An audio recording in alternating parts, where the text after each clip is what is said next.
Undercover operations within the mob and criminal motorcycle gangs are some of the most dangerous in law enforcement. The constant threat of discovery can lead to torture or death, and the psychological strain of maintaining a double life can be immense. Agents often face isolation, cut off from their family and friends, while dealing with the violent, unpredictable nature of criminal organizations. The long-term trauma, including PTSD and anxiety, can last well beyond the operation. Legends like Giovanni Rocco and Dutch McAlpin highlight these dangers, revealing the immense courage and skill required to survive. In this gripping episode of Gold Shields, they delve into the shadows and expose the gritty reality of undercover work. Gold Shields brings true stories from law enforcement, the military, true crime authors, and first responders. Experience the dedication, danger, and emotional toll with the heroes themselves.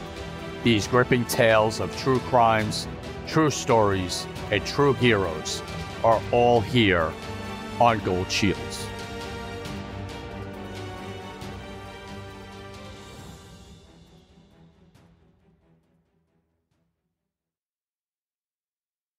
Welcome back to Gold Shields. This is Dan Murphy along with my partner in crime, Tom Smith. How you doing, buddy? Good, partner. What's happening? Oh, I'm excited about today. We've been looking forward to this show. I mean, you know, we have so many great guests. We're so blessed. So many great guests on the show. But we love bringing authenticity. That's what we're all about, right? We want to get detectives and cops and investigators tell their stories, not somebody else telling it, but them tell it. We got two gentlemen on today whose careers and experience, and they're currently have moved that into a podcast, which I can't wait to hear more about from them. But these guys have been there. They've done the, I mean, I'm going to let them tell you about their careers, but this is going to be a blast. I'm excited about today. Yeah. You know, we got this relationship with the Mob Museum back in February when we did a show on the St. Valentine's Day Massacre and had Claire White on, who was amazing. We had so much great feedback from her expertise in her show that she did. So we've had this relationship with the Mob Museum and got reached out to about this amazing new show, Inside the Life, with two incredible guys, Giovanni Rocco, and we're just going to say Dutch. We're not even going to get into a last name. It's just Dutch. So, he's a witness security, so you can't. Gentlemen, welcome to Gold Shields. It is an absolute Thanks, honor. Dan. Thanks, Tom. Appreciate it. Thank you, guy. So, you know, you guys, how did you get started? Tell us a little bit each about, we'll do a quick resume. Where'd you work? What you do? And then let's start getting into some stories because our audience loves this kind of stuff. And we do too. We're fans today. So, yeah, third generation Johnny, cop. start. Dan. How'd you get into this world?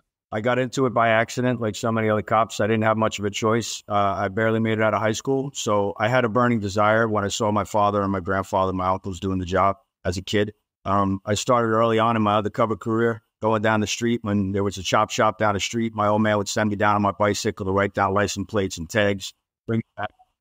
So, you know, that's how I got started doing UC work. And that's where the flames started burning a little bit brighter. I wasn't a great student, like so many cops and so many undercovers. It seems we have the same stories. We could have went either way. You know, our story mirrors a lot of other guys and girls. And then I got lucky. I graduated high school by the skin of my teeth. And I was working for New Jersey Bell. And then my old man came to me and said, look, you want to take the cops test? And, you know, they're giving one. And I said, yeah, I'll give it a shot. Not thinking. A little bit of nepotism in there, right? They made it 11th spot for me. They were hiring 10. So, you know, good old Jersey nepotism. So I worked right outside in the department, right outside of, in Hudson County. That's where I was based out of. Right now, my security and all that, I can't go into great detail about the department, but I worked with great men and women, and I worked with generations of cops that I knew, and it was an awesome life. And then it led into undercover work. And then I met Dutch. Outstanding. And then you met Dutch. Perfect segue to the mountain man sitting next to you on the screen, but at another undisclosed location. Dutch, tell us about you, man. How'd you get to do what you did, and how'd you get where you are now? Well, I didn't know any cops. I mean, my first experience with the police, I think me and my little brother and the neighborhood kids were riding down this hill, seeing who could lake the longest skid mark with our bicycles. And we were blowing right through a stop sign, and my next door neighbor smashed into the front door of a cop car coming through the road. And this big old bald headed guy with these mirrored sunglasses big old like 357 revolver, gets out and shoots our butts. And I was like, I don't like cops. I know that. You know what I mean? We don't want nothing to do with him.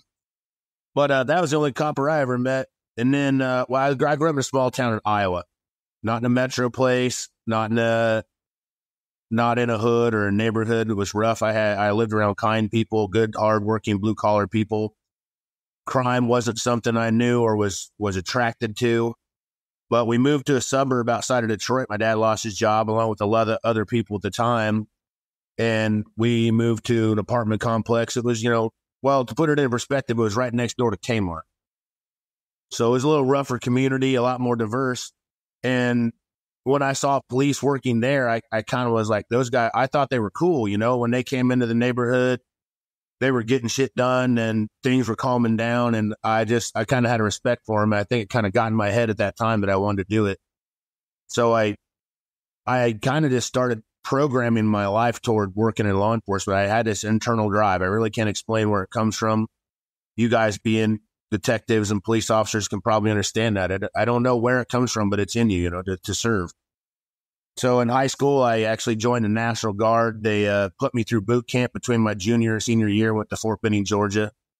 I did that with the intention of hopefully building a resume that would allow me to work in law enforcement someday. But I took a job working in a jail part-time in a small county in Iowa. And that's where I learned how to talk to bad guys. That's where I learned how to use my mouth because they ran the jail, not me. So I learned how to talk myself out of trouble. And just doing my job and doing due diligence. I wasn't never expecting to be a police officer that young. I think I was 19 and the sheriff said, hey, we're taking a deputy sheriff test, a post test. Why don't you go ahead and test for it? There's no way we're giving you a job, but take the test.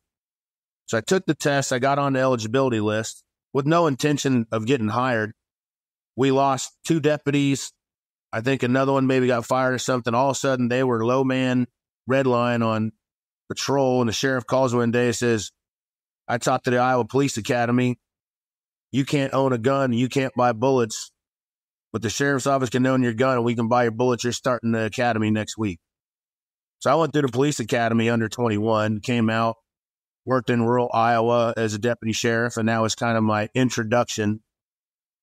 At the time, methamphetamine was running hard and rampant in the Midwest, a lot of dope labs, anhydrous ammonia cooks and stuff. And I became fascinated with the drug world and the methamphetamine world. So I started to refocus my career on how do I get into the dope game? How do I get into working undercover? I fantasized about doing it. I wanted to do it. And ultimately, I got to work at a low level and ultimately at a really high level on a federal task force where I got to work nationwide and even transnationally. So that's a short glimpse of how I got from where I was to where I am. You know what? And it's all impressive because, and the one thing that you two have in common that we really want to get into is the undercover world. Because Dan and I have worked, in Danny and OCID and in narcotics, and me and narcotics, a gang unit, JTTF, all that. And the undercover world is so fascinating. And it's more fascinating to people who don't know it.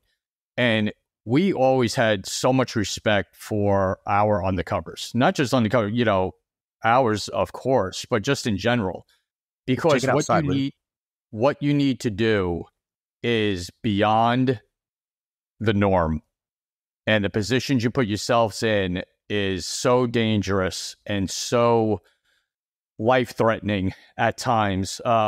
So why don't we just start with some of your undercover work? Because that's just, it's a absolutely fascinating world. So let's get into some of your undercover work, and both had unique experiences in that world. I started out young on the job doing undercover work. I probably got into narcotics maybe 2.5 years on a job somewhere around that area.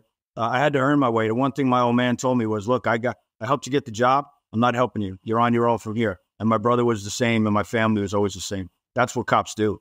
I got you to where you, and that's true. That's the testament of a true police family. I'll help you get to where you need to be, but wherever you do from there, if you screw it up, that's on you. Many nights, many mornings, I would get a call from my old man because he heard from another department that I screwed up. But, a lot of screw ups along the way. I started collecting trauma along the way. The things I saw on the job, working homicides, working narcotics, working sex crimes, and I collected that, and it all attributed to my undercover work as as I went into that. So early on, I had the persona of an outlaw biker because that's what I thought I was going to be when I was in high school. That's all I achieved to do. You know, I was anti-relationship with my father. You know, anything authority, I defied it. So I carried that over, that bad boy attitude I carried over into the job now. So once they gave me the gold shield and they put me in narcotics, I grew the long beard, I had the earrings, I grew the hair down on my ass, and I had that biker persona. My first long-term undercover was probably for a prosecutor's office. It was maybe about 9 months to a year I did it, on and off, not deep cover. And, you know, I infiltrated an outlaw motorcycle group, some low-hanging fruit in there. And then that was it. That was my addiction. From that point on, I realized I was an adrenaline junkie. You know, that was truly my passion. So I ran with it for a number of years, and I took small roles. And then eventually I caught the eye of the DEA. Then I went to a DEA task force. I worked there for a number of years in Newark field office, doing some crazy stuff. I got myself in some tight jams. I had no official training, you know. And then eventually I went into the FBI. The FBI gave me the training I needed, and Dutch and I hooked up from there. Like you said, we worked. When you're a beat cop, and here I'm saying, you know, I was just spinning my nightstick, my wooden nightstick a couple of weeks ago, showing my kids that I could still do it. And when you go from walking a midnight beat patrol by yourself going, man, this job sucks. You know, 20, 30 years in this is it, to how I finished up in my career, infiltrating the mob and infiltrating Asian organized crime, Russian organized crime, transnational, and just foreign counterintelligence cases that we did was insane. I mean, here, you look at the two of us and you wouldn't think spy, but we were trained to do and did spy work. It was insane by the end of our career. So, but that addiction, like so many other things, addiction causes grief and heartache. And it did in my life because I never knew when to say no. So at the end of my career was the ultimate demise of my career when I infiltrated the mafia. That's amazing. Wow. And we're going to get into more detail on that. We'll give you a chance to do that because I know I want to hear more. But you know, it's funny, you talk about undercover work. And just for the audience's sake, there's different levels of undercover work, right? Street level narcotics purchases, which has its danger. Hey, it does. Then you go inside to apartments and make purchases. That's much danger gets ratcheted up even higher. And then you have full assimilation into criminal organizations, which is the ultimate level, the highest level, deep undercover, completely different persona, different place to live. You know you're being watched by the people you're hanging out with. You're trying to gain acceptance. You're doing all that kind of stuff. Now, I never had any undercover training whatsoever, but I found myself when I was in the DEA task force in New York, my case that I developed on an Asian thing took me over to Hong Kong with my DEA partner, and we did an undercover operation in Hong Kong. And then I'm in the middle of it, unarmed, wearing a Nagra, which is like the size of an iPad, right? The small of your back, ridiculous equipment, right? Waiting to get killed, thinking I never even had like 10 minutes of this is what it's like to be an undercover trainer. But it was such an adrenaline rush when it was over. I remember being so exhausted. And that night we went out and partied hardy because it worked and we had people extradited. It was an amazing experience. But you're right. I still look back, and Tom and I still talk. We can't believe we started out pounding a foot post, swinging a nightstick, writing parking tickets, hoping the boss doesn't catch you off post. And then you turn around in the same job, you find yourself on foreign soil doing this work that you never envisioned. So that's that. I can relate to a certain extent, but wow. It's those interpersonal skills, Dan, that Can't we wait to learn hear as more. beat cops, as uniform patrol guys, interacting with people in their homes, entering people's home on a domestic dispute. I contribute all of my training and my roots to my undercover world from the patrol days, you know? But what did they do with that? How did I harness it? How did I use it later? I didn't do it purposefully along the way. Now that I look back and I wrote a book and I can reflect on it, I see what I did. I see how and the Bureau gave me those opportunities in the training and the psychological component where it is psychological warfare at the level we were working at the end of our career. You know, in the beginning of our career, Dutch will talk to that. It's roll-ups on the corners. It's walking into double-wide trailers and going, let's roll the dice and see if I hit it, you know? If not, the hell with it. You know, hopefully the team will come in. That's insane. You don't get paid extra overtime. You know, you don't get paid extra salary for it. You don't get a bonus after a case is done. Somebody else gets the accolades. Somebody else gets the awards pinned on their chest at the parades, not us. So it comes with the price. Dutch, before we get to your story, I just want to say something real quick. And you just hit on it, Giovanni, Dan. You know, if I go in to talk to a college in a criminal justice class, or I go down the NYPD Academy, and I get asked, what's your best advice, to us? Tactics, using a firearm, all this. I'm like, absolutely not. The best thing you could do is develop your communication skills. Learn how to talk to people, because that transcends every detail you're going to go into. And learn how to read them. You got to read people. That's right. Yeah. And whether you're, on walking a foot post or doing a deep undercover, you're going to talk to people. And if you can't talk to people, you're not going to be successful. So just echoing, Giovanni, what you said, just growing up and having that skill leads to a successful career. Dutch, we got to hear your story, because you look like you were born riding a motorcycle. I pretty much was, Dan, actually. This isn't a persona. This is me. To tell you the truth, the high and tight and the clean cut with the pressed pants and the shiny boots, that was a persona. That was me trying to get the back of me, I started getting tattooed when I was a teenager. I grew up around guys that kept shovel head, rigid choppers in the living room of their trailer house, you know what I mean? And then guys working on cars and stuff in the driveway. Like, that's just part of who it was. But you guys are both talking about developing those communication skills. And I mentioned, like, working in the jail, how I had to learn how to talk my way out of trouble. And then, I think whether you're in New York City or out in Jersey or you're in the Midwest, my first kind of undercover experience was working surveillance. You get put on a dope unit and they don't let you just go start buying drugs and stuff like that. So I'm stuck in a super hot surveillance van. We're sitting in terrible neighborhoods for hours and hours and hours, sweating, eating whatever you could get your hands on off the taco truck or, from the chicken place or whatever. But I learned so much on surveillance because you start paying attention to the neighborhood. Like you said, you learn how to read people. You learn how to read body language. You see somebody walking up the street with their head down on their phone. It's no big deal. You see a guy stop, look around, check his tail a few times, and then bounce into the alley or through a back door or side door. Now you're seeing something, So you start to realize what looks normal, what belongs, and what stands out. I got to where I was like, here comes another cop messing up the neighborhood. You know what I mean? Not even trying to blend in. Got an antenna on top of the car and a big coffee mug with a badge on the side of it or something. But my first experiences were buying small amounts of drugs, teeners and 8 balls of crystal meth or cocaine or crack cocaine. And, you talked about deep undercover and true immersion into organized crime groups.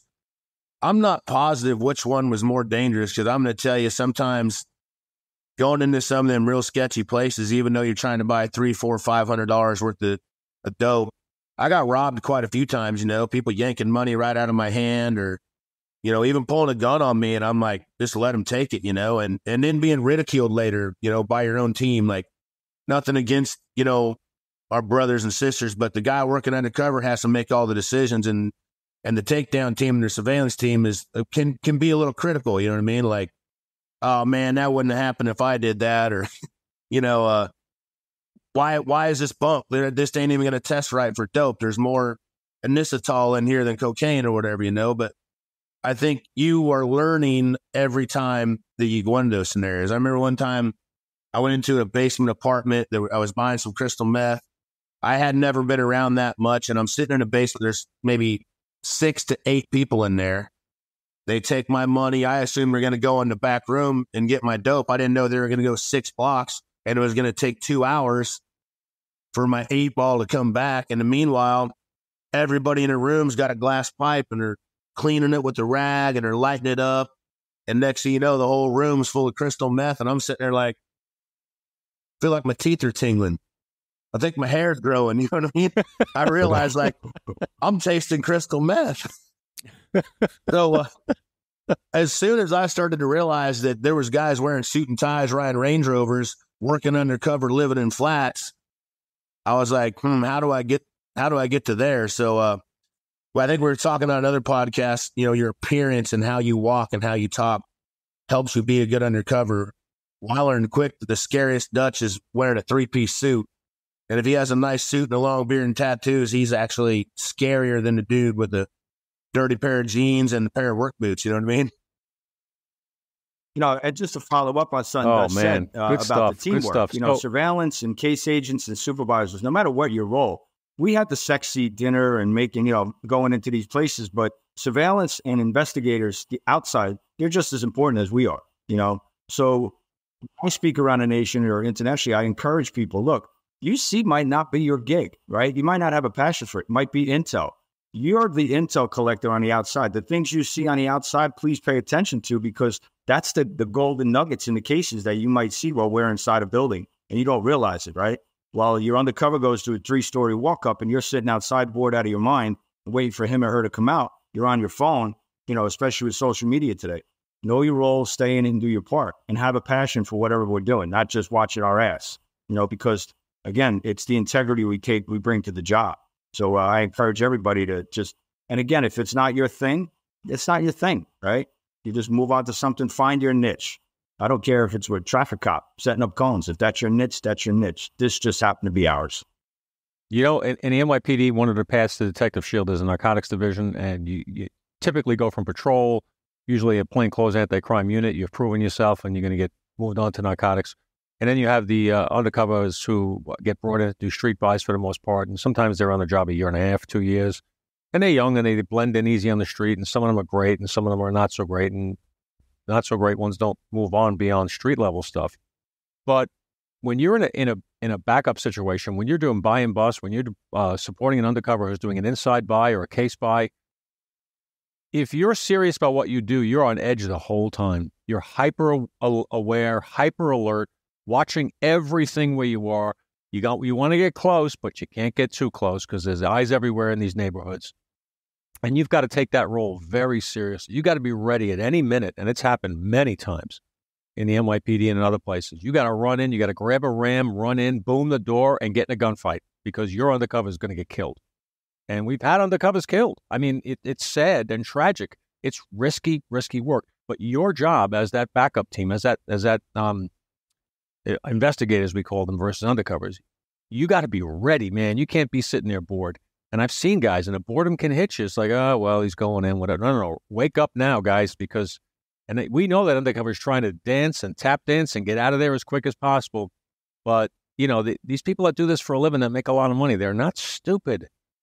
They can see through things, man. If you're not really strong-willed and if you're not trained and if you don't have an understanding of what you're doing, you can get yourself and a lot of people hurt. It's dangerous work. It has a master's degree level of criminality to it, right? There's people that are book smart, but people on the street, we've met some people that they could run Fortune 500 companies. Some of these people that are organized crime related. I don't care what the genre is. They are brilliant-minded people, quick with math, quick with figuring things out, logistics, counter surveillance techniques. You wouldn't believe it. They're just as smart as we are. We just have certificates to prove it. And you know what? I got to ask the question that I want to ask you guys. Someone had asked me the other day to ask you. I was having a conversation with someone about our future shows, and we brought you up.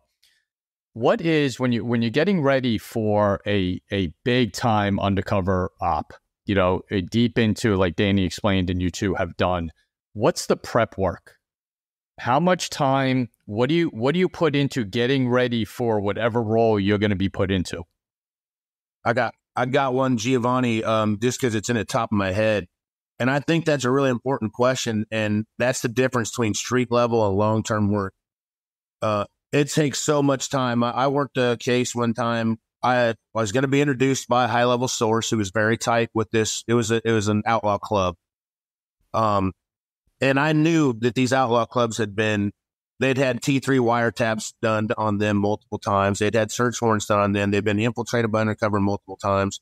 So when you're talking about prep work, I met with this source weekly, probably for almost up to a year. And we talked about, where did you grow up? What did you get in trouble for? What have you been in jail for?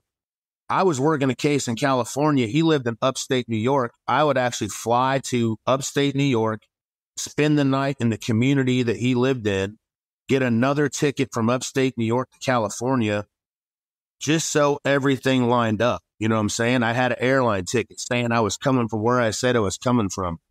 If he said we knew each other from his town, I could be like, yeah, I know there's an Applebee's on 2nd Street and a stop sign by the alley. You know what I mean? Like, we put a lot of prep work in it because that source is the only person that can save my life. He's my only vouch.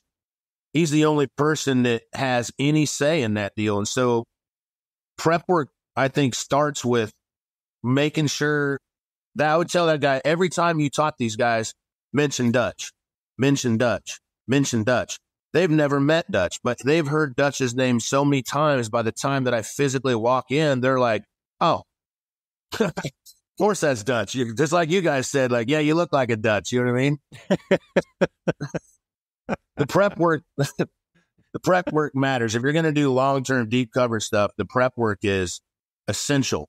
It is. It's what's going to save I agree your with life. everything you said, Dutch. And I think it's man plans, God laughs. So the more plan you put in, and, you know, especially when you're dealing with sources bringing in, that could sometimes be the deadliest and most detrimental thing to us.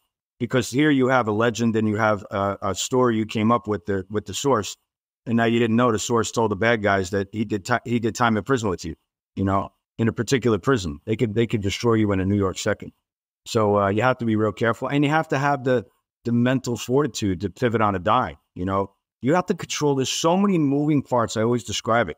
There's like all these cogs in your brain that are moving at the same time. And when you're challenged and somebody gets in your face and points a finger at you, you can't become emotionally deregulated and start an argument, you know, which you would normally do in a street or a bar with a guy who gets in your face. You have to maintain your composure.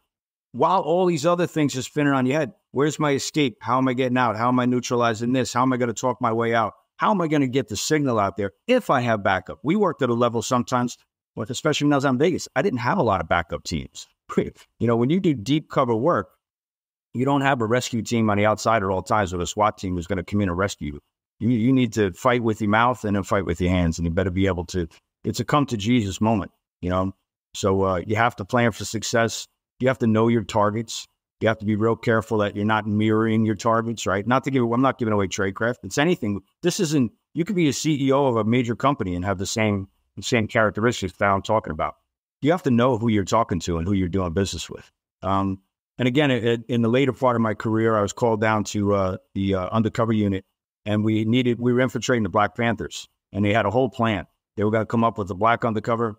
Who do we have that's African American? They wanted to know because Dutch and I, we knew everybody from the program, and in our unit nationwide, and they said, well, we want to put he or she into the Panthers for a particular reason. They were after Azada Shakur, Joanne Chesimard, and you know, I said, no, you're going to try, it's going to be too long. You have to find somebody else. You have to think outside the box. Find a Chinese guy, find a Eurasian guy, find an Afghani or, you know, Middle Eastern person, find a white guy.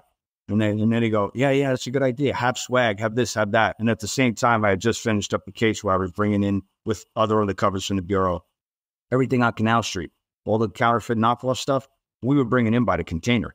You know, we were clearing it. And, so I had all that stuff, and they were like, okay, great. So when can you do it? It's like, I'm in 4 or 5 other cases, but here's my addiction. I did it anyway, you know, we jump right in. So, but you have to have that mental understanding of where you are and know your boundaries, know when to say no, and know when to know I'm out of my element. I don't fit this. I don't look like a sissy if I say no. I'm not hitting the chicken button. We talk about that all the time. It's okay to hit the chicken button and say, you know what? I got 3 kids. I got 4 kids at home. I got a wife. I'm getting married. I'm buying a house. I don't have this in me right now. And walk away. Nobody's going to look at you different. And if they do, they're the wrong ones. That's right. That's right. You can never get in trouble in the NYPD for denying an undercover assignment or for, you know, coming back with legitimate concerns. It's too risky for this or that reason. And any boss that tries to push you to do it wouldn't find themselves long in that capacity. The department would dump them out. It's too risky. So, you know, we've talked a lot of background right now, a lot about the mindset, the preparation, your careers, etc. Let's get into some cases. Let's get into some juicy stuff because you guys have been there and done it. I'm going to let you guys talk about whatever you want to talk about because our audience wants to hear from real badass guys that did undercover work at the level you did. So the carpet's rolled out, guys. Take it. Oh, man, you know, they roll together so much. It's almost like tell me a story. And I'm going to tell you a story. The problem is once you start working long-term undercover, your story becomes all one story. Like I think you were talking about working undercover on your DEA assignment, and at 1 minute you're in New York, and next thing you know, you're in another country. And you never know where it's going to go. something that seems like the smallest thing ever could turn into the biggest thing ever. I remember one time I used to always tease the boss because they'd give you a certain amount of money. Like, I'm going to buy an ounce of Coke. It's going to be $800 or whatever it's going to be. And I'd say, well, give me 3,000.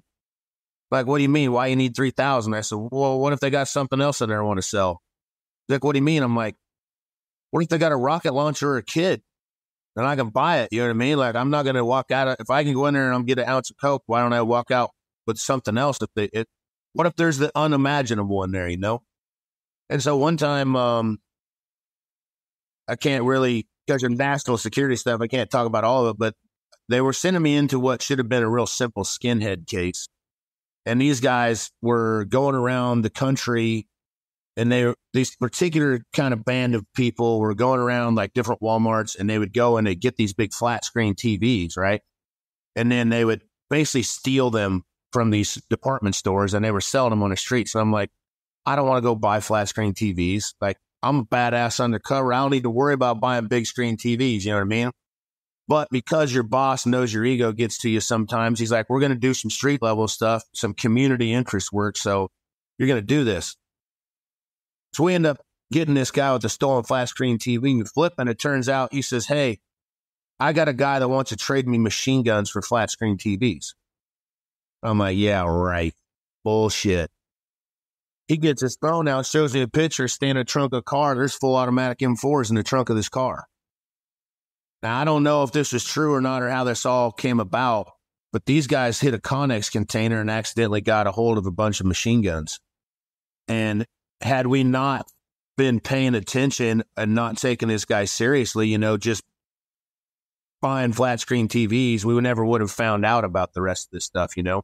And how that case ended, they ended up being a pretty heavy duty white supremacist group that was burglarizing houses and, you know, taking weapons and putting them back on the street. There's people in the country that actually have full automatic weapons permits.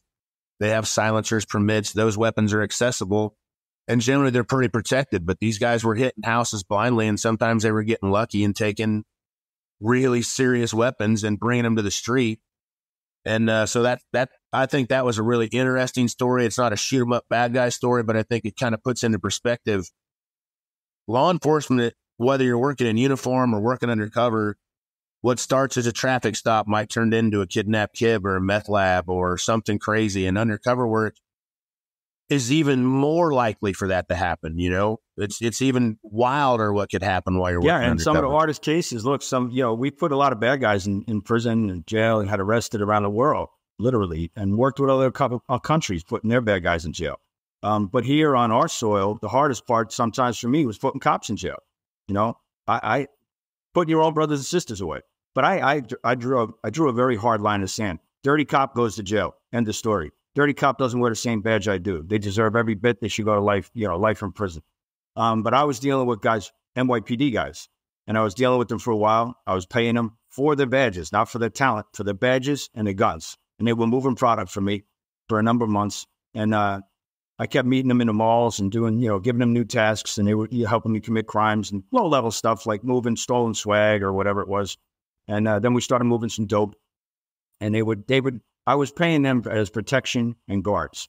And my thing was, I'll start paying you. So each guy, there was a sergeant who was bringing the squad in, and he brought the guys in, and I would introduce. They'd have to show me the badge for evidence purposes. Once they showed me their police ID and their badge and their gun, then I started paying them.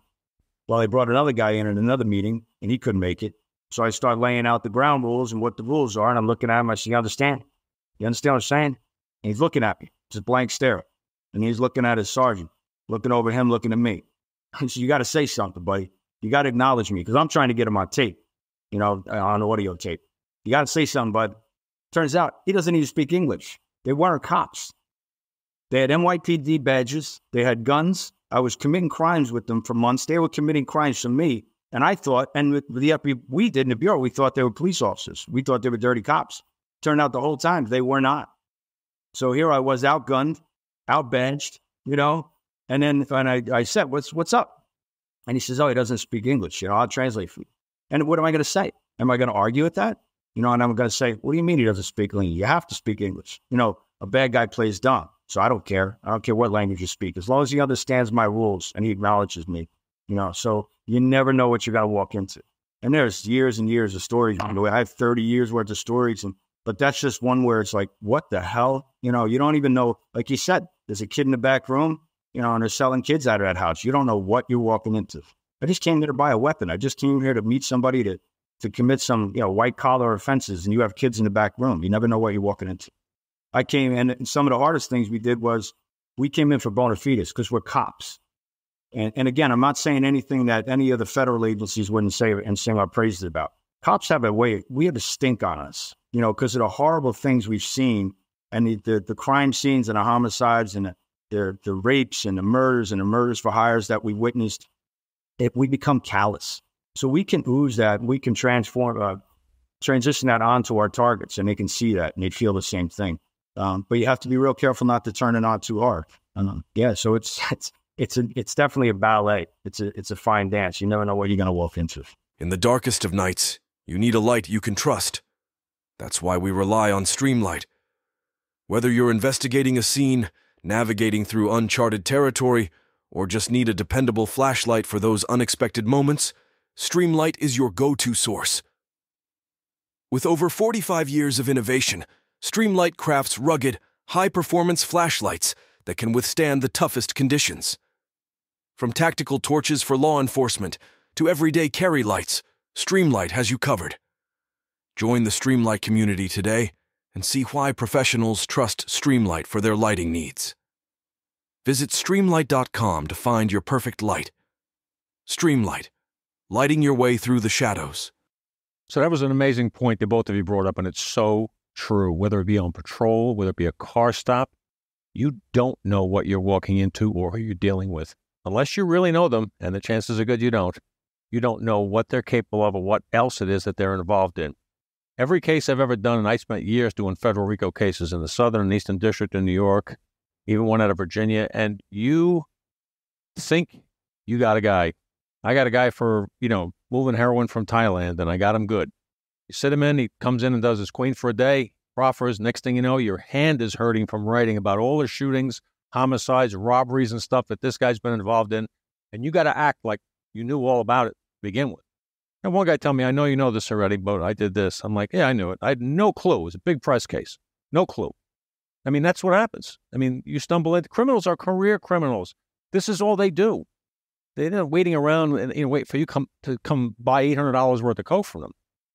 These people are involved in all kinds of money-making schemes and all kinds of violence, and they need weapons for that. So they go through all kinds of hoops to get the weapons. And it's a whole. You're right. It's a web of their world of criminality. That's a great point. I'm glad you brought that up. It's true. Dutch, you infiltrated biker gangs, that's got to be unbelievably tense. I mean, we had Jay Dobbins on. He was an incredible guest. His story is amazing. I know you guys know him. I have utmost respect for him. But your level too, what you did, I got to hear about this. This is fascinating stuff. Yeah, I think it depends on your perspective too. Our imaginations, not only as undercovers, but as people. So, you have an imagination. I'd never been inside of an outlaw motorcycle club, or I'd never been inside of even like a predominantly black street gang. Either of those scenarios are terrifying if you've never been in them, you know what I mean? But I will say the outlaw motorcycle club guys, whatever you imagine in your head, it's worse, because it's hard to imagine a tough guy. Usually you imagine him being so tough and scary looking, and then you see him like, oh, that wasn't as scary and tough looking as I thought. These guys, I remember the one guy had a tattoo of a skull on the whole top of his head, and the teeth came down like over his eyelids. He had a tattoo of a state down the side of his jawbone with a number in it. He had a tattoo on his throat, and he hasn't even spoke to me yet. I'm just sitting there looking at him like, oh shit, man, I'm in trouble. You know what I mean? Like he's been around and knows everything. And there's never one, usually when I worked with other groups, there was maybe one or two guys. We're able to do our deal. I'm able to have communication. I'm able to talk. The problem with these clubs and these bigger organizations is there's 10 people present. there's 12 people present. So right now, I think I'm talking to Tom, and I'm doing good. I got my history down. I got my backstory down. Everything's good. And then over here comes Giovanni out of nowhere, who I'm not prepared for. And he's not even trying to figure me out. He just asked me a simple question like, oh, where'd you buy that bike at? I haven't prepared myself for that.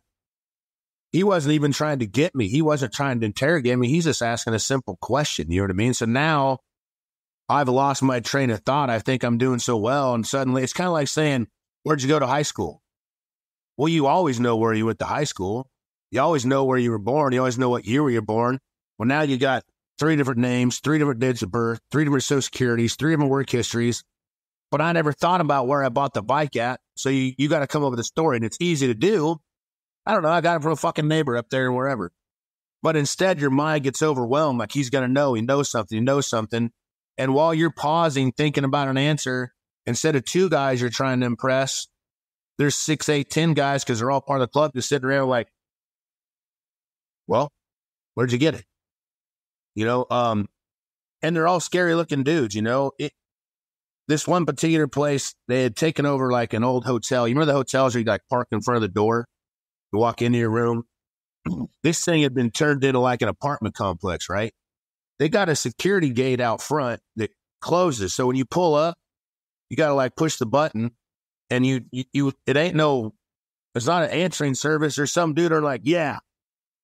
And you got to say the name of somebody and maybe they open the gate. When you drive in the gate, it's intimidating immediately because there's like pit bulls just running loose in the little community. You know, there's bikes and stuff parked here and cars parked there. There's old ladies, you know, in the bike clubs, they call their girlfriends and they hang around girls, old ladies. There's old ladies running around. There's some kids running around. And then there's the actual guys, you know, the hardcore guys, the guys wearing cuts. Just to be clear, not every single person in a bike club is doing bad stuff, right? Even in the outlaw clubs, even in the 1%er clubs, they're not all doing bad stuff. They're doing what they believe is right, but we're working specifically for the guys that are bad. The problem is they all protect each other. So you're kind of surrounded by this group of people, and then now you have the old ladies, the kids, the dogs, the cars, the bikes, but you also have hang-arounds. You know, you got guys that are attorneys and doctors. You got guys that are like really not in the club, but they're fantasizing about the club. They love to be around the club. The outlaw motorcycle guys are the only ones that wear on their chest and on their back, I'm a criminal organization. They announce it and walk with it proudly. So it is a different environment to be in. And it can be very intimidating. And they don't mind busting somebody up. You know, someone across the street in front of them and disrespects them, they might get a knuckle sandwich. and they mean it, you know? So that was fun stuff. But then the other thing is riding with them.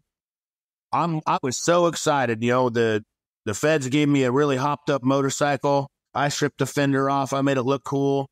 I'm ready to go. I can't wait, man. We're going to ride side by side, tire to tire, 75, 100 miles an hour. I wasn't prepared that we were going to do that all day long, every day, as fast as we could go side by side. Now it's pouring rain and we don't even slow down. I'm going to get killed doing this undercover work, and it's not even going to be doing something sexy. It's just going to be a pile of bike. You know what I mean? Or some car is going to broadside me and take me out, and no one's even going to know what happened. You know what I mean? So, I don't know if I can truly articulate the emotion and the level of excitement and adrenaline and fear that went into that. Every time I walked in there was somebody new to meet. With this particular club, I thought I was going to be buying crystal meth from a couple of the club guys. Instead, they brought in some pretty hardcore skinhead guys, and they were the guys distributing the meth to me. So now I got the club guys that I'm hanging around with and trying to befriend, and now I'm meeting another level of very, very hardcore, violent, unreasonable people. So that was some scary stuff. The mob stuff with Giovanni was scary in its own way because it was unfamiliar to me, but this stuff was definitely pretty spooky. You know, it's the one thing that just came to mind, you know, people watching this and listening, it ain't TV. That's for sure. It's not TV. The difficulties and situations you guys have been in are just mind blowing. And it's funny. Jay Dobbins mentioned that too, though. He thought he could ride a bike until all of a sudden he's in the back. He's in the back, right? The back riding with the Angels, and you're in the back when you're a newbie, and you better keep up and you better be real close. And he was scared. He was like, I can't believe how they ride. You don't realize the access they have to do a background check on. I'm talking 1992 was when I infiltrated the outlaw group I was in. And I thought, I got this. I know what it's like to ride a bike. I'm familiar with this, like, man, I'm going to crush this. I went in with that young attitude, like thinking I'll just bring my private life into my professional life. Couldn't be wrong, more wrong. And next thing you know, like Dutch described, here I am stopping. I'm eating Kit Kats in a gas station while and I'm shoplifting, running into the bathroom, shoving them in my mouth, and we're drinking, Mountain Dew to stay jacked because they're all methed out of their heads, trying to stay in that level of psychosis that they're in. But you never know. And then here I was. The group I was with, they'd sell me all the marijuana I wanted, pounds and pounds of it. But the minute I wanted crystal meth or I wanted cocaine or some other product, they did a background.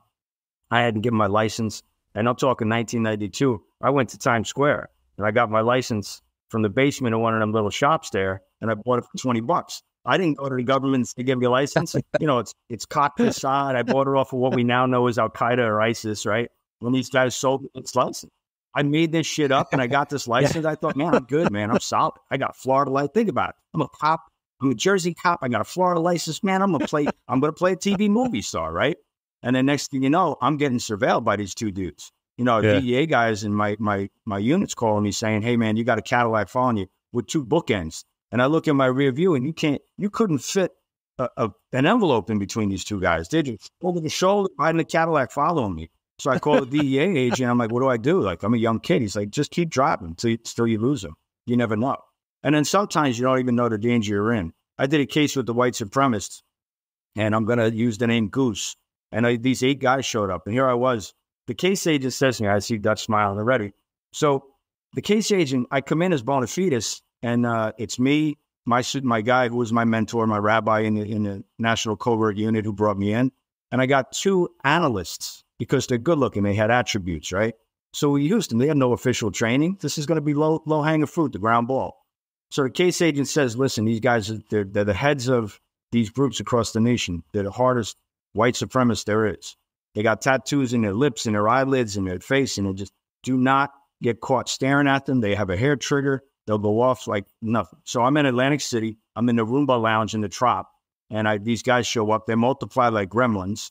And next thing you know, this one dude sits next to me, and the guy sits in front, and he's got a big tattoo across his head. And what do? And he's got a little black skull cap on, and he's got it pulled down over the tattoo. So I look at it and I go, what does that say on your head? And I could feel my mentor kicking me. Like, what are you doing? I said, well, I'm surviving. So I asked these guys, and the one guy, turns out his name was Goose. And I didn't know he's a legend in the white supremacist world, like a true legend. He had just gunned down one of his own in the Midwest and shot him with the machine gun. And after he got shot, the guy tried to kill him. He shot him 4 times with the machine gun, and then he threw it jammed. So the white supremacist member threw it at Goose, and Goose chased him down and executed him.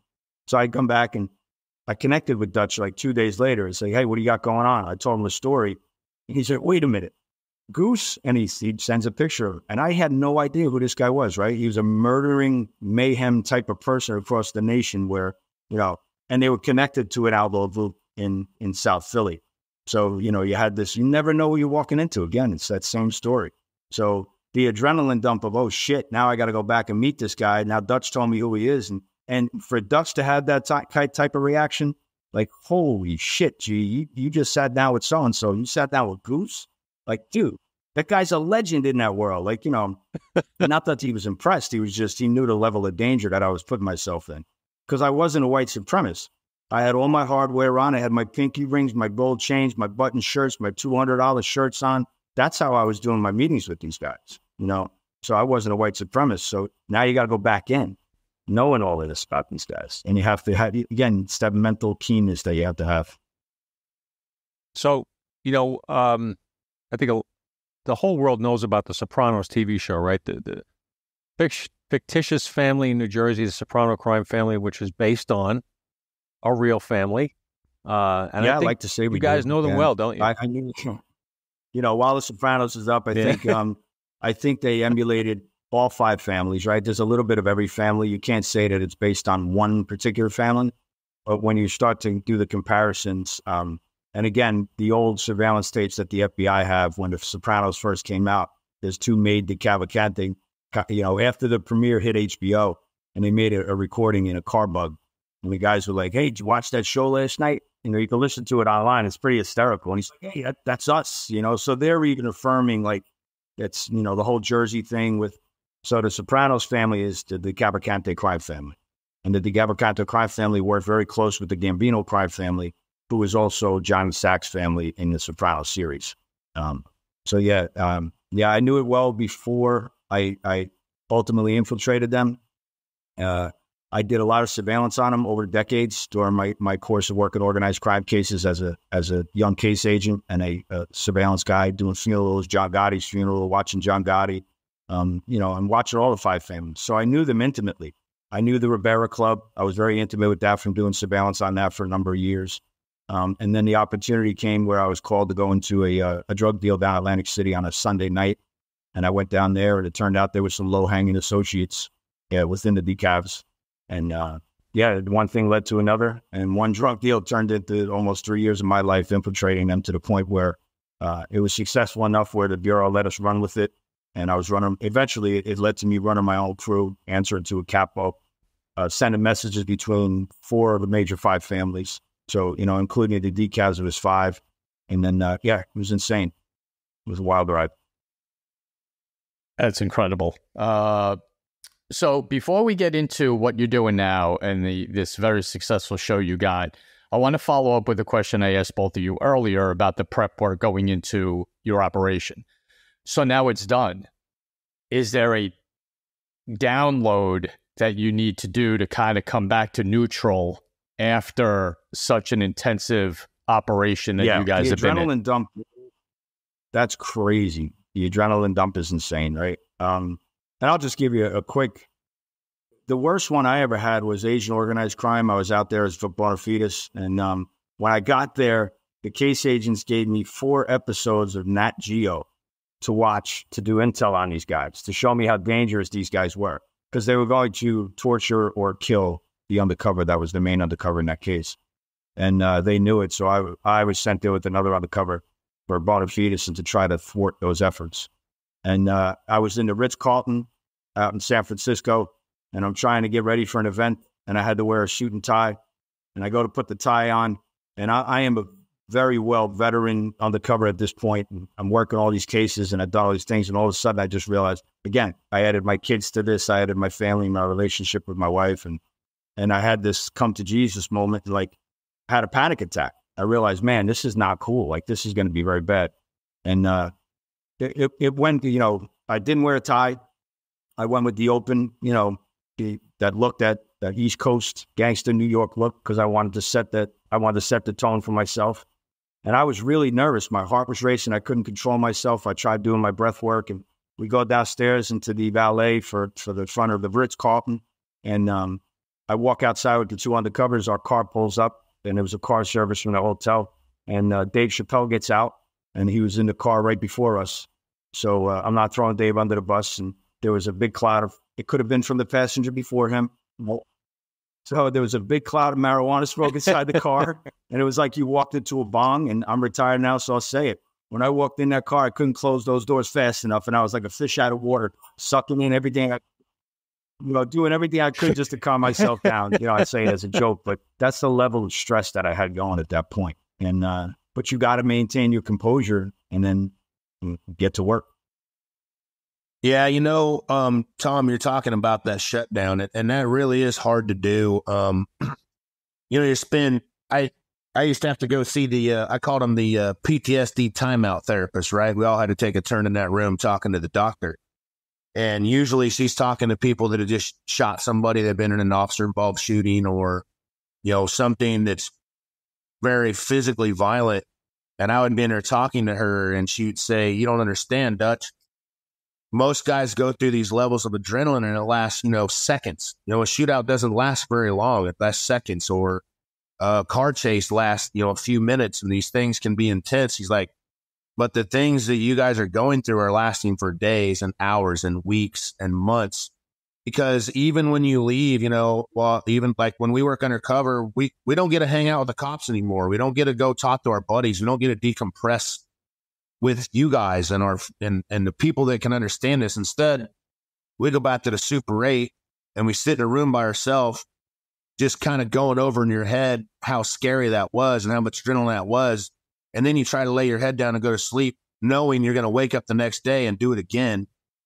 And then at the end of that week or the end of that month, you're going to go home and try to play dad. As soon as you land, you're getting in your car and you're trying to transform from the way you talk and the way you act, and then be like, your wife's going to be like, yeah, I don't give a shit where you've been and how Scary's been doing. Are you taking the kids to swimming lessons or not? You know what I mean? So you got to try to jump back into that.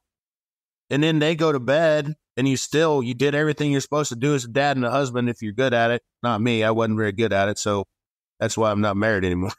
But then you still don't lay down and rest, Instead, you probably reach up for a bottle of rum and have a couple shots and maybe smoke a cigarette and then try to go to sleep. And that's just the reality of it. It ain't pretty. It ain't awesome. But there is no true shutdown. There's no lesson in how do you stop being adrenalized.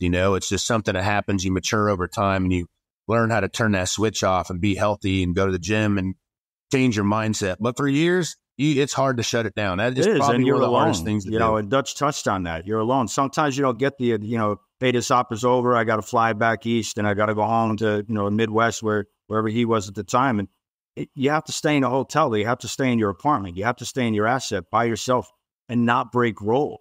So now all these thoughts are going through your head. I wonder what my wife is doing with the kids. I wonder if the kids are missing me. I wonder this. I wonder that. Now the feelings of guilt just start to wave over you. And now you don't realize it until that adrenaline dump starts to settle. And it's almost like that fog is settled. And now you start to have guilt of, oh my God, what am I doing? Again, I'm here. Everybody thinks it's a sexy life. Like you could live another life and be another person. I had 4 different names and identities and I could pick one of those. But I wanted to be myself. I wanted to be my father. I wanted to be a good husband. But, for the passion of the job and the mission at hand, you couldn't just shut off. So you like Dutch said, if we were out in Vegas, well, you just went to the bar and you sat there and you started chatting up with somebody that's sitting there having a drink. And they're like, so what do you do? Nah, nothing. You make something up. You never break role because you can never just go, well, I'm a cop. I'm an undercover FBI. I'm this, I'm that. You can't say it. So you're constantly lying, right? And sometimes people see the dynamic. He and I would do cases together and go decompress. And they're like, you're looking at me in my $200 button-down shirt. He's in a T-shirt. You're looking and go, man. So we were in Vegas one time. And we had a bunch of girls come over to us. And this bar was I forget where we were, but maybe inside of New York or something. And the crew started coming towards us. And they were like, if shit pops off in here, I don't know who you guys are, but we want to be as close as we can to you. Because even they could feel that trauma oozing off of us and that adrenaline oozing off of us. It was just one of those. So it's hard to break role. So many TV shows depict it. And sometimes recently I was watching a series and they did such a good job of depicting that. And they were showing an operative and she was alone in her apartment by herself, just what Dutch said, doing exercises, doing push-ups, doing this, doing that, just trying to burn that adrenaline off. And you just can't shake it. And it takes a toll. It takes a hard toll on you. You don't realize it until decades later. What Giovanni said there was he was wearing a $200 shirt and I was his trophy serial killer. He just walked around with me like a trophy wife. You know what I mean? So, it's funny. We talked before we went on, actually, and you mentioned, Dutch, how you edify people, how you're undercover, how your informants, your sources should be edifying you before anybody meets you, building you up to be who you are. And tell us about that with the De Cavalcantis. And that's a great how point. Dutch was a legend before David met him. Here I am. I'm infiltrating the decavs. I'm working my way in. A lot of it was a mistake in the beginning, right? So I started making money in the street with a low-hanging fruit, this guy Jimmy Smalls. And everybody started finding out. When this kid Jimmy is in the street now spending money, they're like, where are you getting all this money? I got this guy Giovanni. I met this guy. He's got this, and this. We're doing this in the street. And I was buying some product off of him. I was buying a significant weight in powder. And we were trying to get there, and he took a shot at me. So what that means in the street is he tried to sell me some bad shit. And he gave me some stuff that was significantly lower quality stuff than I had been buying. Typical. It happens in the street all the time, but how do you react to that? But how do I react to that as a single dude, a one-man army, going up against Cosa Nostra, knowing that these guys have a whole social club of guys that'll come and, and just bring a wrecking ball to me. So I called them up and I said, look, the stuff you gave me. And what happened was the lab called us. The lab called us and said, look, man, this stuff you got, it's not testing for CDS, controlled dangerous substance. There's no cocaine in it. It's all baby laxative and cut or whatever it was. So I had to address that. So I called him up and I was like, are you out of your mind? Like, what are you giving me? You gave me garbage. No, really? And he starts playing it off. And I said, yeah, listen, this isn't for me. You think I'm a drug dealer in the street? I'm middling this for somebody. So now I gotta create the persona of I have my own army and you're out of your mind. So I turned around and I said, look, Jimmy, if you did take a shot at me, you're an idiot because I have to give this to a guy. And when I give this to my guy and he calls me and he called me already and he knows it's no good. He wants your name. I can't threaten people as an undercover. I can't threaten violence, but I can insinuate. He wants to have a talk with you, Jimmy. He wants to know where you live. He wants to know where you work. He's not a very nice individual. Dutch, and I start dropping names. Dutch. Dutch is this, Dutch is that. He's like family to me. So you have to understand, if I had screwed your brother over, you'd be mad at me. You just screwed my brother. And when they come, and they're going to come on their iron horses, see the picture I'm painting? And when they do, you're probably not going to have a place to live anymore, or you might be living in ICU. I don't know what's going to happen to you. I can't tell you. Oh, no, G-Bye, I'll make it right. So when that happened, again, it's like a ripple effect. The family hears about this. They're very, very, the rumor mill is just like in the schoolyards when we grew up, right? There's some drama going on in the crime family. Everybody knows about it. So next thing you know, some people came to me and they were like, hey, Jimmy screwed you over. Huh? Yeah, I got to get it right. Hey, I heard you got some heavy-duty friends looking for it. No, nobody's looking for him. I wouldn't do that. And then I started mentioning Dutch's name to them. So I painted that picture. So fast forward 2 years, now I'm answering to my capo. And we had some ideas, and I needed to commit some crimes with Dutch and bring him into the fold with a couple other guys like him. And I explained, that's the life I come from. That's who I was before I was here with you. You should meet Dutch. Dutch is a good guy. He's capable. And then fast forward another number of months when they decided to kill some members inside the family and task me with the murders. They asked me, during that meeting, I said, who do you want me to use? You want me to use the crew? You want me to use your son and me? We can do it together. And do you have anybody in mind? He's like, nah, don't use the crew. Don't use the crew. And again, I can't just introduce it for evidence purposes. And I said, yeah, you should probably meet somebody like the guy I have, like Dutch, and he had already met Dutch. And he was impressed by Dutch. And I'll tell you that story in a minute because, and he goes, yeah, you know what? Would he do it? Would he do it? He'd burn an entire town down if I asked him to do it. Forget about it. No problem at all. All right. Talk to him, see if he'll do it. And from that point on, we planned the murders together, Dutch and I. And it was funny to listen to the T3s, the Title III, the wiretaps we had at the end. So my capo is on the phone with the administration, the boss of bosses, and the consigliere and the street boss. And he's passing the phone back and forth. And he's telling him, yeah, my kid, because I went on record with, by this point, the case. And he says, yeah, that my kid's got it. And, he's got to do it. And he's got them guys. They're like, they're going to come in on their iron horse. It's a great tape. And he goes, they're going to come in on their iron horses. They're like angels from hell. You know what I'm saying? And that was it, So at that point, we kind of can gauge that they're buying the story that we're putting out there. But, yeah, and that's how it kind of, my bona fides with Dutch. And then again, we were out in the Mandalay Bay. I was eating breakfast and Dutch was out there with the same case. And I'm having breakfast with my capo. And he wanted to know what I was doing out there. I surprised him. And I told him I was out there doing some stuff with Dutch. Dutch again, right? Just talking about it. So unplanned. This is the level of operation we're at. And my thing was, sometimes when I had a bad night in Vegas, my breakfast is a Caesar's Bloody Mary. That kind of leveled me off. And Dutch knows that. So next thing you know, the waitress comes over and she has a Caesar's Bloody Mary. She puts it on the table next to me. She, what is this? I didn't order that. She says, no, Dutch sent it. I said, he's here? She says, yeah, he's over there with his friend. He said, when you finish your breakfast, come say hello. So we finished breakfast. I bring my capo over to introduce him. And he literally was in his, in the sweatsuit, the Adidas, I call it the Italian tux, right? And I didn't know that what they called it. It's got the Italian tux on, and we'll be bopping over. We turn the corner, and Dutch comes into light, and he didn't look quite the way he did. He had his beard thin, and he had this long hair at the time, and he literally left skid marks on the carpet. And it's just like, yeah, no, it's you know what, Giovanni, I got to go someplace. I said, Shaw, you got to meet. This is my only family I have. This is, you got to come say hello. And he was forced. He did it anyway. 30 seconds, he said hello, and that was it. And about 2 hours later, I got a call from him. He says, what the hell are you doing? You can't have them guys with you in the Mandalay Bay. You got the Bulls, you got Metro, you got the feds all over us out here. You got to take them guys. They can't stay in the Mandalay in the same hotel you're at. Take them and put them down on Fremont with all the animals. That's what they So that's how that played out. But again, you have to have trust in each other, because I know when I talk about Dutch, you're going to meet him. And I don't have to say at that level of undercover operation, Dutch, you have to say this to Tommy. Dutch, you have to say this to Murph. You have to. It's not scripted. It is just so natural, and we're playing off each other at that point in our careers. Yeah.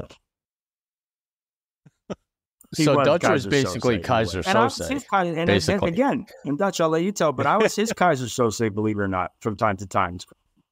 Right? Yeah, I mean, if Dan, Tom, you guys want me to go into that, yeah. Once Giovanni and I met, we're such a unique looking pair of guys. Like, people can't figure it out. He's slicked back with the big Armani shoots, and I obviously look like I look, but the kind of people that I was dealing with had never met East Coast, La Cosa Nostra type people. It was part of their imagination, right? They're like, they don't even know what swag is or untaxed cigarettes. Then they don't know about Italian guys wearing suits and organized crime groups. They've imagined them. They've watched TV about them. They've heard about them. So I used to literally, like, I might be buying multiple pounds of methamphetamine or trying to get into a group, and I would just call Giovanni, hit speakerphone, and just let his accent and his attitude come through and be like, just talking about them and letting them hear him gave me credibility. You know what I mean? Oh shit, he's got one of them East Coast, one of them guys. He's got one of them guys. Guys like me and guys that I had been around hadn't never been around those kind of guys. And I think that's kind of what Giovanni's saying. If you really want to get in somebody's head, don't give them a mirror image of themselves. That's easier to figure out. Give them something they haven't seen before. Give them somebody they haven't talked to before, and they'll still find common ground. But at first, they're a little guarded because they're uncomfortable. They don't know how to handle somebody like that. It's such a good point. The opposites attract kind of thing, and play off each other. So we want to get into taking your experiences, your lives, everything you've done in your career, and created this amazing show, Inside the Life. And I watched a couple. You actually had a couple of people, Jay Dobbins and Javi Pena, on, who we know and who have had on. And you guys do such a great job. And it's very similar to I was just having a conversation with people. So take us inside the life. What's the show like? I'll touch on it real quick, and I'll let Dust close it out for it. But I'm blessed. I feel blessed, right? That we had the relationship with the museum. The museum had this idea to do this show, and they picked us to do it. Couldn't have been a better dynamic, I think. And the museum does such a great job, and we wanted to make sure the show does not glorify crime, doesn't glorify criminals and the organized crime world. It's a educational thing. It's to give you everything we've talked about here, to give people the opportunity that may be operational with us, that have done some of the most amazing work throughout the decades. And maybe give somebody the chance that has had stories of redemption, stories of regret, or who have been victimized by the life, the life of that of organized crime, or just the criminal dark shadows where we once, shared with those people. So it's nice to sit down to finally have these conversations with folks and make them understand, look, this was just a job for us. There was nothing personal in it, and that's our view. But then there's that pop culture component that the museum brings to it, and the cast of The Sopranos, and we love it. I mean, we've talked to Catherine Narducci about our roles. Oh man, it was so great. And she kind of put a spin on it and started interviewing us at one point. And it's just so great to sit down with them and hear that the level of acting that these people bring to the table, and their glimpse of how how they portray our folks, right? Our friends, Javier's life, Steve Murphy's life, and those guys, and how they portray it, and the toll that it takes on them, that adrenaline dump. It was so weird to talk to Catherine and hear her side and say, yeah, I felt that on set, and I guess she had to kill one of her characters that was her stepdaughter and put a hit on her and talk about that, and to see, like, they really do a great job of portraying it.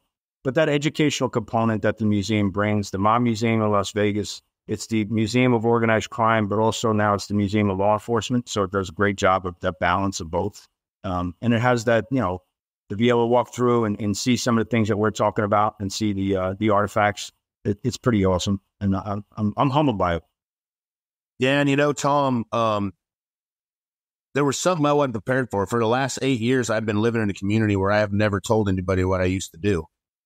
I've never disclosed that I worked in this undercover capacity. Honestly, I never even disclosed that I worked in law enforcement. And I actually was kind of worried. I don't know how you guys felt when you came off the job, but I was kind of worried that the relationships that I've built would change, that people would not like me anymore. People would not respect me anymore if they found out that I was working covertly for the government in these undercover capacity. And so I've been pretty shy about, Giovanni and I have been approached by some other companies wanting to do some kind of programs or something like that. But the Mob Museum seemed like a great platform because I think their goal is to simply tell the story, the relationship between law enforcement and organized crime. We're not picking a team. We're not talking trash about either of any of them because both sides have good and bads in them. But it's a nice platform. And I think it's been kind of relieving for me to be able to talk about it. It's allowed me to come out of there and talk about it. And thankfully, I've been really well received by people in my life. Instead of pushing me away or shunning me, I literally had a guy come to my shop one day. I have a barbershop, and he's like, I've been in prison 5 times. And this is happening. This is happening. He goes, I think this is a great show. Like, it's real. It's genuine. I'm hearing you guys talk, and I'm hearing you were on the street. You were inside the life. You did go through these things, and you're not exaggerating it or justifying it. You're just telling the story. So that's what has been really healing and comforting to me. Kind of like sitting here with you guys. It's like we're just telling stories. We're all cops. We all been through a lot of shit, and we're just sitting here telling each other, and the community, the rest of the world's looking and listening. Most people don't know, in a PC world, we're worried about politics and what's said. In the street, there is no PC. There is no pulling punches. People say what they mean and do what they mean, and we're just laying it out there, you know what I mean? And it's pretty fun. It's a pretty good experience. That's a great way to encapsulate it, and thank you both for bringing that out. And I'm glad the museum has taken that approach because at the end of the day, Tom and I both grew up in neighborhoods in New York City, and I'm not saying I could have went either way because I had a father and a family that wasn't geared that way, but I grew up with people who went the other way, who went to illegal activities and crime and got themselves in trouble. And even as teenagers, I saw kids I grew up with, stealing cars and doing stuff like that. And it happens. So I was one dinner table away from maybe being that my reality. My father rented our upstairs apartment to 2 mafia guys who got killed. I mean, that's the area I grew up in. This kind of stuff happened. I mean, so not to put them down, but to just let the world know what it's really like. And what these kind of people are like, and they're real people, and they love their families, and they do good things, and they, but they have this side of them. It's a life, like you said, inside the life, and so I cannot begin to thank the two of you enough. I hope in the near future we get a chance to break bread together with you guys and chat some more. But we couldn't wish you more of the best with everything that you're doing inside the life. Fabulous show. Listen to it, guys. You started off great with guys like Javi Pena, who we just love. Jay Dobbins, also enormous respect for. Great guys. Your guests are going to be wonderful, and your show is going to be successful, and we can't wait to be watching it as it goes. Thank you, man. I really appreciate it. So we wish you all the best with everything you're doing. Like you said, InsideTheLife.org. Follow it. It's on Apple. I got to promote it now. This is the whoring part of my life. I'm still a whore. I was a whore from the government, but now I'm coming to the fruition that I have to do that. So yeah, please follow us, man. We have some great guests coming up. Phenomenal lineup, and it's been healing for both of us. I could speak for Dutch too. I think it's been a process for us, so it's been great. Fantastic. I was actually going to take that role on for you and be, do the horror part for you. InsideTheLife.org, mobmuseum.org. Check both out. They're linked to each other. And like you said, it's a great show. I watched Catherine's interview, being from New York, and I laughed at her stressing out that her character had to kill someone. That was, that shows what they put into their role. And, just echoing Danny, thank you so much for the opportunity, because this is what we wanted from our show when we started. We wanted people like you on here so people get a taste of that this job is not easy. It is hard as hell. It is dangerous. What goes on and what goes into locking bad guys up. It's not TV. It's not made up. And you guys bring that to life. So thank you so much for joining us on our show your today. families as well, guys. Really appreciate it. Thank you. Thank you much. Thank you very much. So Dan, had it again. We keep coming up with these guests and having these incredible shows, and these two gentlemen are no different. So no, I mean, their resumes are a little thin. We talked about that. I don't think they quite qualify to be guests, but we gave them a shot. I mean, they did okay. You know what? You gotta lay the life rope out every once in a while for people. Yeah, a couple of young kids will give them a shot. Yeah, oh my God. And these guys know I'm just breaking the balls. You know that you guys are awesome. I got nothing but respect for you, man. Nothing but respect. And so this part of the show, as Giovanni kind of just said, youtube.com/@goldshields is our selfless plug. Follow us on every podcast platform, Apple, Spotify, iHeart, all that. Rumble.com, another video show that we have, and our website, thegoldshieldshow.com. Join us, follow us, subscribe to the show so you get to experience these incredible guests. And this part of the show is important to us to keep in our prayers all our law enforcement officers out there, on patrol, undercovers, bosses, everyone out there. They do a thankless job, put their lives on the line every single day they walk out of their home, and don't ask for anything in return. They just do the job. So keep them in your prayers, wave to them on the street, pat them on the back in the store. It means the world to them. And never forget them and our military folks. So for Giovanni Rocco and Dutch and my partner Dan Murphy, this is Tom Smith from Gold Shields. Everyone stay safe. We'll see everybody soon.